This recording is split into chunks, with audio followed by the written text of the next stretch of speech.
All right, y'all, welcome back to CAD 101 Inventor. In this episode, we're going to finish modeling our mechanical parts from our engineering drawing. In the previous videos, we created a base profile, built the main 3D geometry, and started shaping that part using extrusions and other basic features. Now we're going to complete the model by adding additional holes, fillets, and finishing the details from the drawing, including sketching on multiple faces. By the end of this video, you'll have another fully finished 3D model that matches the engineering print. Before we start modeling, we're going to take a moment to look carefully at our engineering drawing. At this point, we understand what we're looking at, but just to cover it again, because this one's a little different. We've got our front view here, we've got the top view up above, and instead of a right side projection over here, we now have a left side. So we've gone from that third point perspective to first point perspective. So this is more like what you would see overseas versus in the United States. We can see the front view is still where we're going to sketch. It's got the most details, nice overall shape.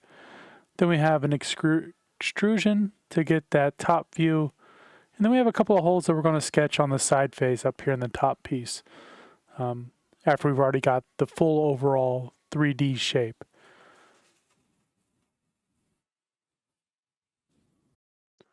All right, and once again, we are in Inventor. We're going to start by creating our new part here, creating our 2D sketch on the front face or XY plane, and again, starting at the origin. This time, because of the shape, I'm actually going to go directly up from the origin versus left and right.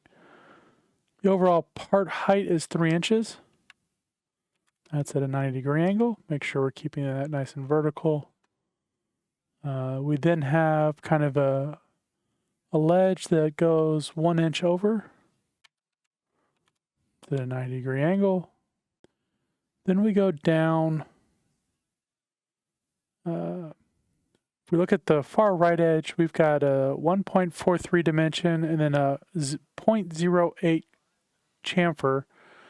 If we add those two, we got 1.51 from the bottom. So in this case, we've got 3 inch overall minus 1.51 to get the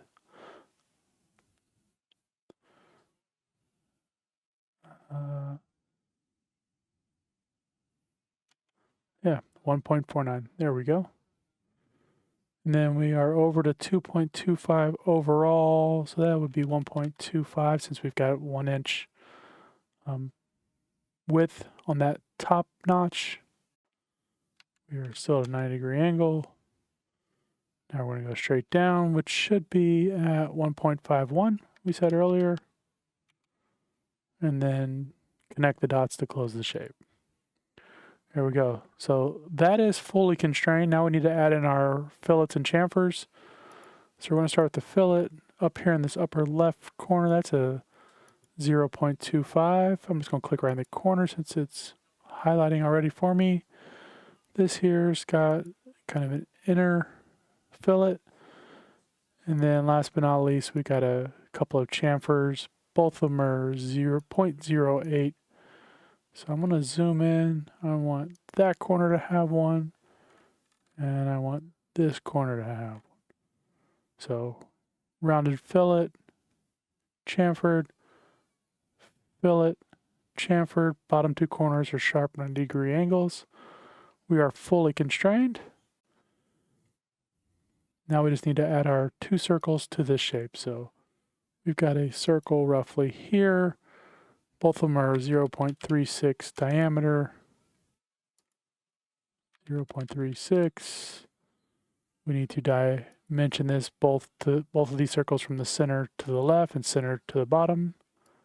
So we've got 0.75 up and down or vertically. Same here. So here's a little cheater method. I could type it in, but since I always want these two circles to be on the same dimension from the bottom horizontal line. If I just click on the other dimension I've already added, it will do a reference dimension or a formula, and they will always be the same. So if I go back in here and I change this to 0.9, they both move to 0.9. But I'll leave that at 0.75, and then we're going to go from the center dots to the edge. This here is 0.5. This one here is 1.75. There we go. Full shape, fully constrained. Finish that sketch. Hit the home on the view cube to spin out. We're going to extrude the overall shape. In this case, it is 1.5 thick. So we're going to change that distance. All right, we've got the overall shape fully extruded to get our depth. Now we just need to add those 2 circles right here on this face. So create a 2D sketch. And this is one of the things, so this is kind of a new skill. You don't have to always sketch on those 3 origin planes. You can sketch on any face of an object as well. So if I really wanted to, I could do it on these diagonal pieces here, the chamfers, but I actually just want it right here on this vertical face. Sketch my circles. These are 0.36, 0.36, then dimension them off. From there to the edge, we are looking at 0.41. From here to the same edge, this is 1.09. And then from here to the bottom, that is 2.41. And this is the same. So we're just going to make it equal, them equal to each other. We've got our 2 circles. We're going to hit finish.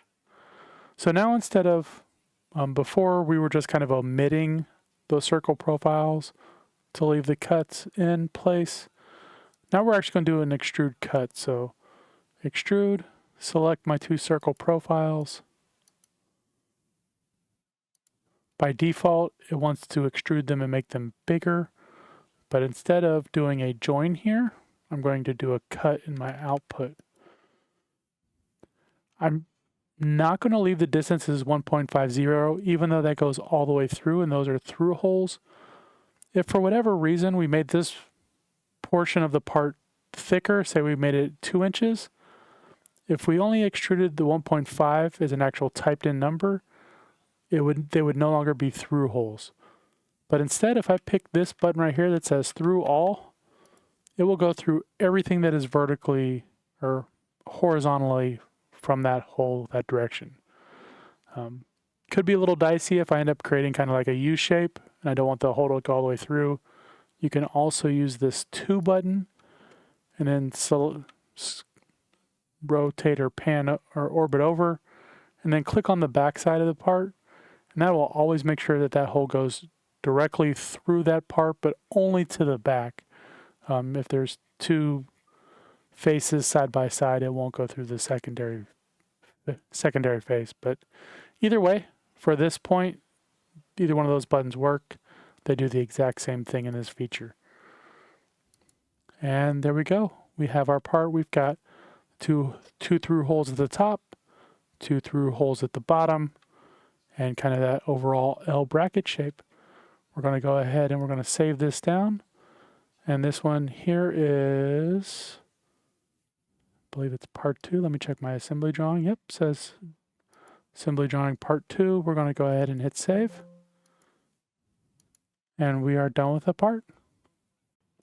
And that completes our 3-part introductory series of CAD 101 for Inventor, where we modeled mechanical parts from engineering drawings.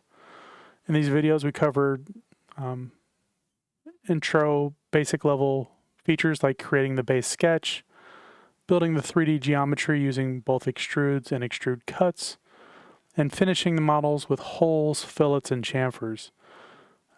Being able to read a drawing and turn it into a fully defined 3D model is one of the most important and basic skills in CAD. If you're following along in the class, make sure your models match these 3 drawings and 3 assemblies before submitting this assignment by exporting the file and emailing it to me. If you are ready for the next video in this series, go ahead and click on the button to the left. That'll continue the playlist. Otherwise, click the button on the right. That'll take you to the latest and greatest video in all of my channels. I've got a lot of exciting projects that I do in my class in a variety of different software and even hands-on things, like where I did lessons where I taught scales and scale dimensions, comparing Lego models to real-world examples, including the Artemis rocket, F1 race cars, and more. And as always, keep practicing, keep designing, and I'll see you in the next CAD lesson.